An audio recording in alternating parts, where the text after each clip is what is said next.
सिरोही जिले के माउंट आबू में इन दिनों मौसम सुहावना बना हुआ है। इन दिनों बड़ी संख्या में पर्यटक माउंट आबू की सौंदर्यता को निहारने के लिए पहुंच रहे हैं।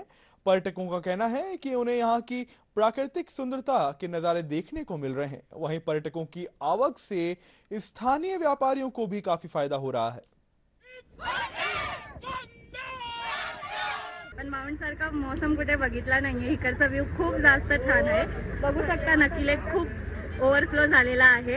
નક્કી લેકના જોડે ઊભી છું। વરસાદ બહુ છે અને ઠંડી પણ બહુ છે અને અહીંયા ફરવા જેવી બહુ સારી એવી જગ્યા છે આબુ રોડમાં, પણ માઉન્ટમાં બી બહુ સારું એવું છે। હું ગુજરાત ઈડરથી આવી છું। હું બધી જ જગ્યાએ ફરી, બટ આનું માઉન્ટ આબુનું મોસમ બહુ સારું છે અને બહુ ઠંડી છે અને આ નક્કી લેક ઓવરફ્લો થાય છે। जो सुना था माउंट आबू के बारे में उससे कई ज़्यादा बढ़कर है।